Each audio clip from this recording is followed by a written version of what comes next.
Hey guys, this is Helena from Glass Factory. I'm here with Rose Betts. Hi, how are you? Hello, nice to meet you. Yeah, nice to meet you too. Could you tell us a little bit about yourself? Yeah, so I'm clearly, as you can tell from my accent, I'm from the UK. I'm an English singer-songwriter. Yeah, just, doing my thing. We released a single the other week and worked on the Justice League film. So it's been kind of like a nice busy month of lots of people experiencing my music for the first time, which has been really, really, really nice. Yeah, that's awesome. So the soundtrack just came out, right? Or was it released a little bit ago? It was released in, where was it? 18th of March. So nearly a Oh, month, okay. I suppose. Cool. That's awesome. And then yeah, my single came out the other week. So yeah. That's really cool. Where are you located right now? Because I heard you're not in the UK anymore right now. So I was in Scotland for a bit.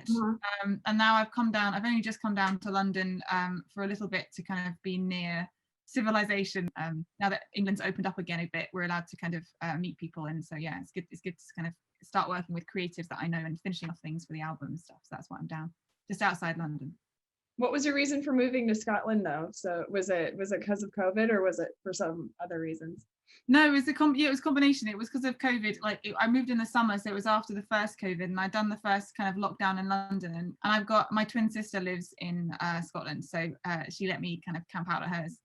So that's why, to be with her and like keep her company so she's not too lonely, and yeah, also just to breathe a bit. So what's your favorite part of being in the UK right now? I know things are a little bit tough right now, but like, what's your favorite part about it? Oh, that's a good question for a time like this. Mm-hmm. Spring is very beautiful. The weather is a bit cold, but like all the trees are starting to blossom, and especially if you're in London in the spring when all the blossom trees come out is really, really beautiful. It kind of like litters the pavements like confetti from a wedding or something, and all the trees start being green again after it's been quite a depressed kind of stark winter. So I suppose that's nice. And also there's like, it's starting to open up again, so people are starting to feel a bit more optimistic. I'm not sure how long any of it will last, but it's nice to be around people that are kind of just excited to just see each other again and have a drink in a pub or whatever. Yeah. When was the moment you decided to become a musician? It kind of crept up on me. There wasn't like a lightning strike moment.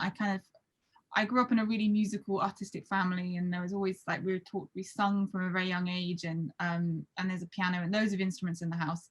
And I started just teaching myself piano, and then I've got a twin, so I've got a twin and I've got two other siblings, and we're all very close in age. So I think it was kind of crowded for me, and music was a space where I could just be kind of myself, and well, not make myself everywhere, but more just like have my own space that I could control. So that's how that kind of developed. And then I just started writing songs at about like 11, and when I was about 16 and everyone was choosing like what university they were going to go to or what college they were going to go to, it just didn't feel like that was something it just felt obvious. I don't know, it's very hard to describe, but it's almost like if you're kind of I was kind of naturally drawn to songwriting and naturally drawn to music, so it felt like to do anything else would have been unnatural, and I would have regretted, I think, anything else that I did. I think I would have, yeah. So that's kind of why it's kind of hard to put your finger on. Right. Yeah, I can understand that, because if it's something that's just a part of you, it's almost like you're denying a part of you if you're not pursuing that. So yeah, that makes sense. That's exactly it. You'd feel like you're lying to yourself, or yeah. Right. Yeah. But I guess this is on the similar train, but what is it that drives you to create music? Like, what is that part of you kind of like? Well, there's a few things. There's the feeling when you've written something and then maybe you kind of go off and make a tea or something, and you come back and you hear it again because you might have recorded it somewhere, or you play it again, and then it's suddenly not like you kind of hear it objectively, and it's like this kind of weird like high, like a kind of weird joy experience of kind of doing something that you like that wasn't there before. I don't know, it's kind of it's partly that kind of like the wonderful feeling of kind of creating something that you love. Right. And then there's also this thing of, it really helps me kind of make sense of my life. It makes me help like sense of the world and the people that I know, kind of so used to it now that it's kind of it's totally a part of the way that I just think, and the way that whenever I'm in a situation, I'm always in some way kind of thinking about how it could become into a song, or how I could use something someone said, or a feeling that I had. So it's very ingrained, and it's yeah, I just I love working in music. I think it's even if I wasn't doing what I do now, I kind of want to be involved somehow, because I just think it's the most beautiful. I think it does the most beautiful things to people, and I think it brings people together in a way that nothing else does. And in that way, I just kind of really believe in it as a kind of form to kind of commit your life to, really. Yeah, I agree, especially seeing this during the last year, just seeing music like struggle and go through this struggle and actually just like change and, you know, adapt to the situation. And there's some really good music that's been coming out lately. So oh yeah, good. A lot of people have had time to kind of sit back and reflect on what they're writing. A lot of musicians I know have obviously had a really hard time, but it's been really interesting for that. It's been and also just how much we've relied on music, and we've relied on these things to kind of help us feel connected. Right. So I think in some way artists feel, I don't know what it's like in America, but in England there hasn't been much support for artists. But so I don't know, in some sense we're kind of massively undervalued, but then in another sense we're massively valued again. Suddenly people realize how much they miss gigs and how much they miss going to the concerts and things. So it's kind of a weird juxtaposition. Who or what is your biggest muse in your craft lately? Oh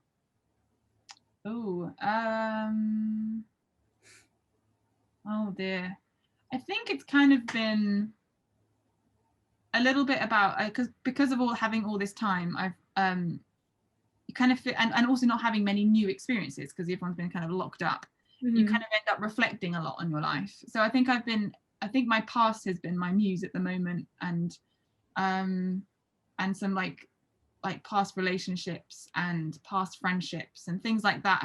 I've kind of just been living with them a lot, so they've been kind of threading themselves into new songs a lot. That's cool. Yeah. How's the pandemic affected your creative process as a musician?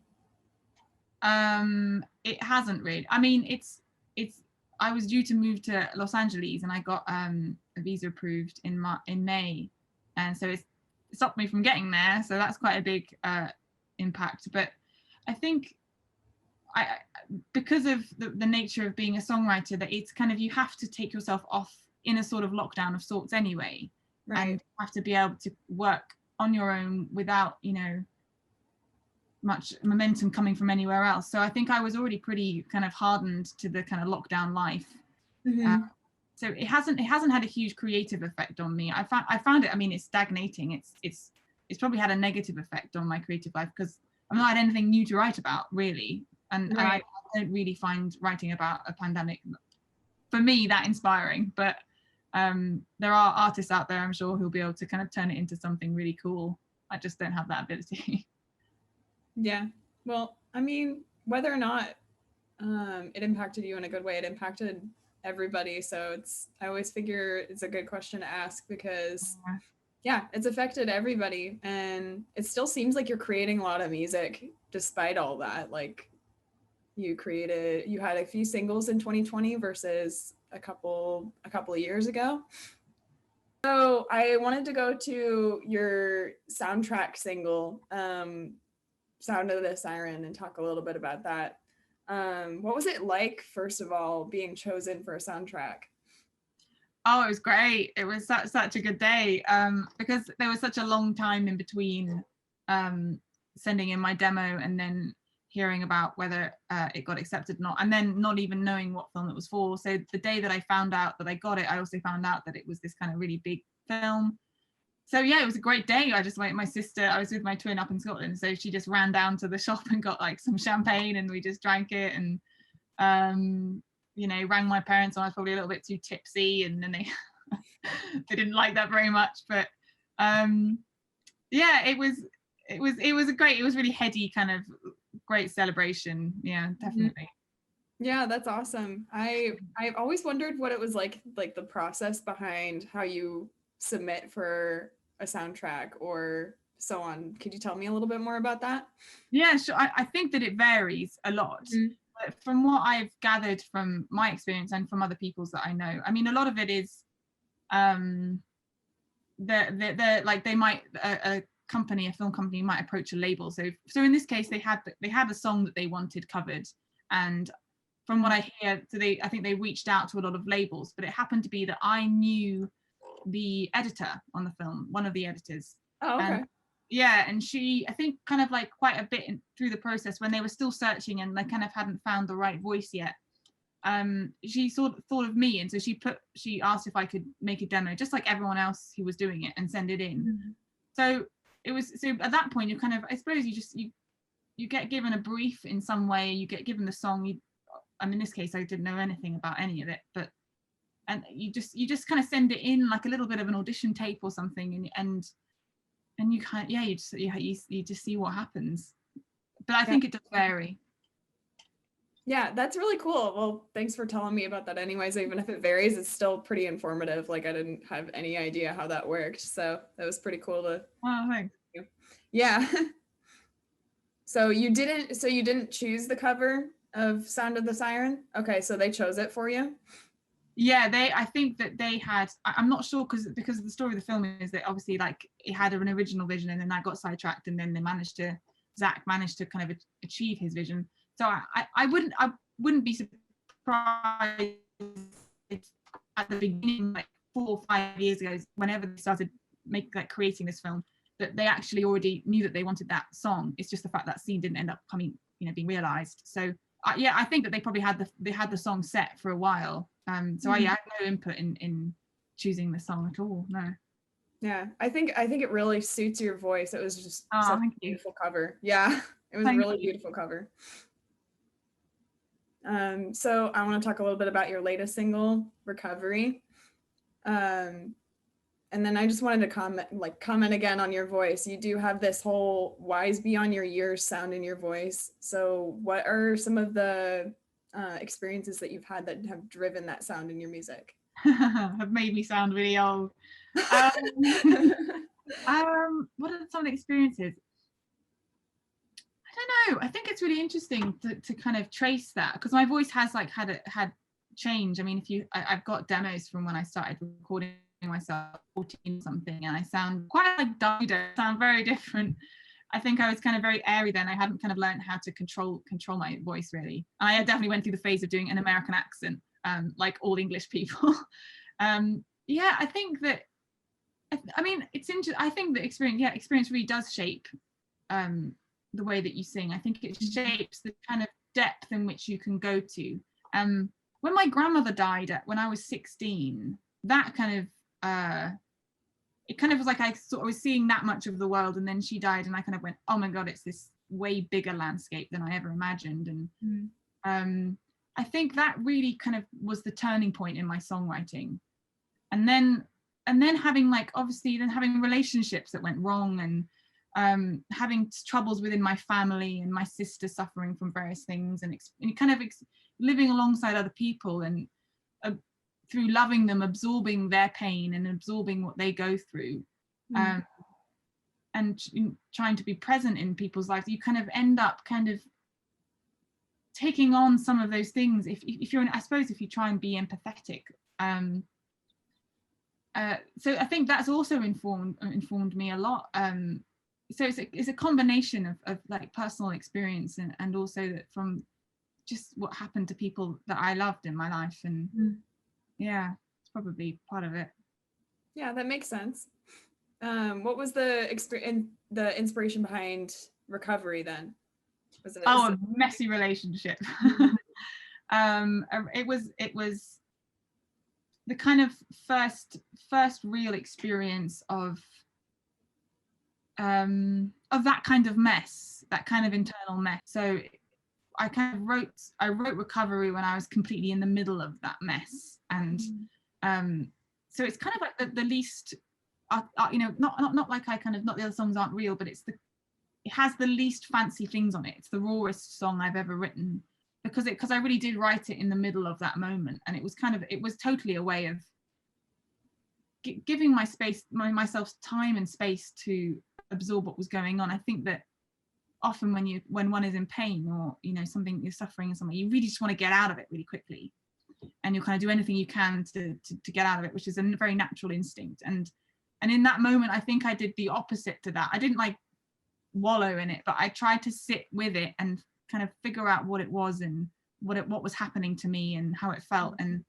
that's really where that song came from. Yeah, that's really cool.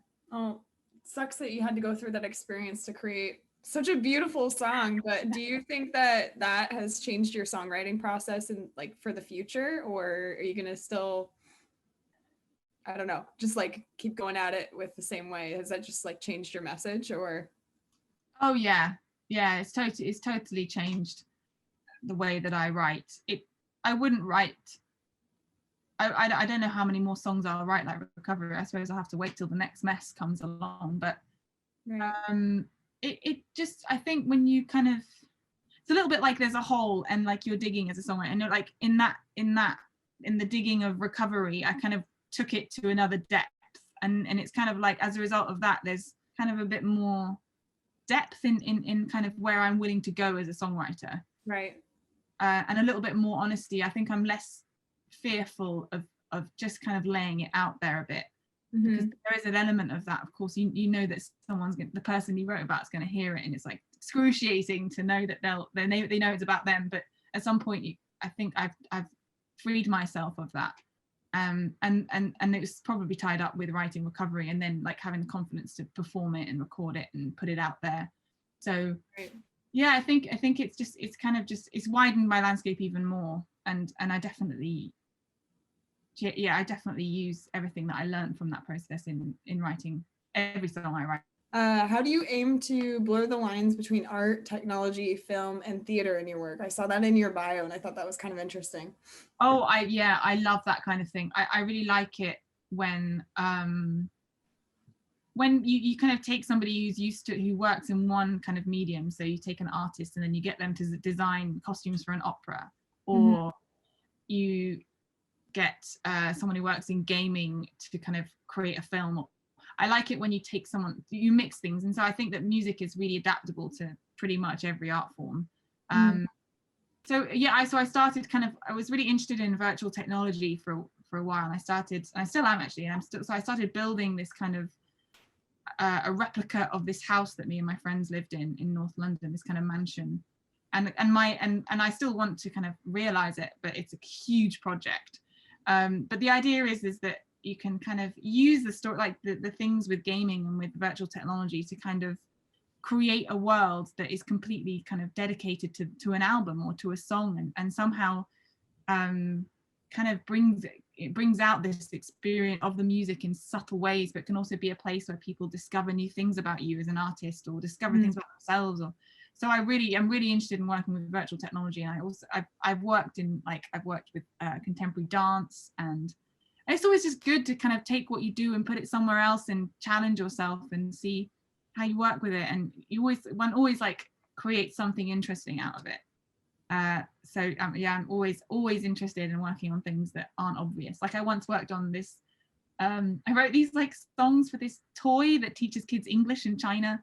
So I wrote loads of songs about toothbrushing and going to like all about the colors, and like just random songs that are really simple, but it was fun. It was different. Yeah, that does sound like fun. And the using virtual technology to showcase your album, that's just so cool. I've seen hints of that like starting to come out, but I haven't seen anybody be able to execute it. So I'm looking forward to seeing what you come up with. I know it's a huge project. My computer could barely cope when I had like the project on my laptop, so I've had to take it off. Yeah, I would love to realize it, because people have started doing it, and now I'm realizing if I don't do it soon, like someone will have done it already. Yeah. And I've said it, so someone's gonna. Right. I don't think it's like a massively original idea. I just think it just all varies. It just depends on the kind of the scale and the scope of it. Yeah, and it depends on if you have like a whole concept album. It kind of just makes me think of Faulkner. Have you read any Faulkner? You know how he has his own like little universe? Yeah, and all his books. It's all in one neighborhood. that's where all his books take place. So it's in this whole concept of this street that with a bunch of different houses, and he breaks down each individual house and their stories.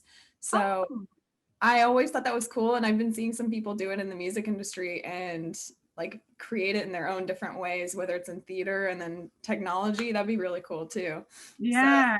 yeah. I love it when things do that, when they interlink, when you read one story and then you see a bit of a character who belongs to another one. Or What do you have planned next other than the other things like that you just mentioned? well, album. It's all about getting the album out. So I'm kind of working on.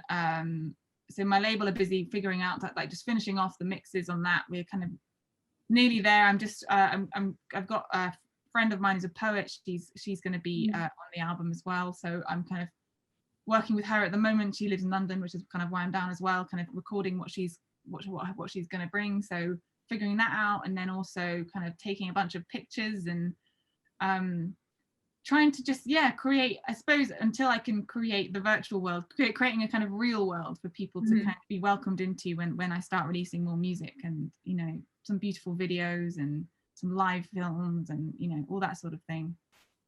That's awesome. Yeah. So when's the album coming out? I don't know. I hope soon. Well, keep us updated.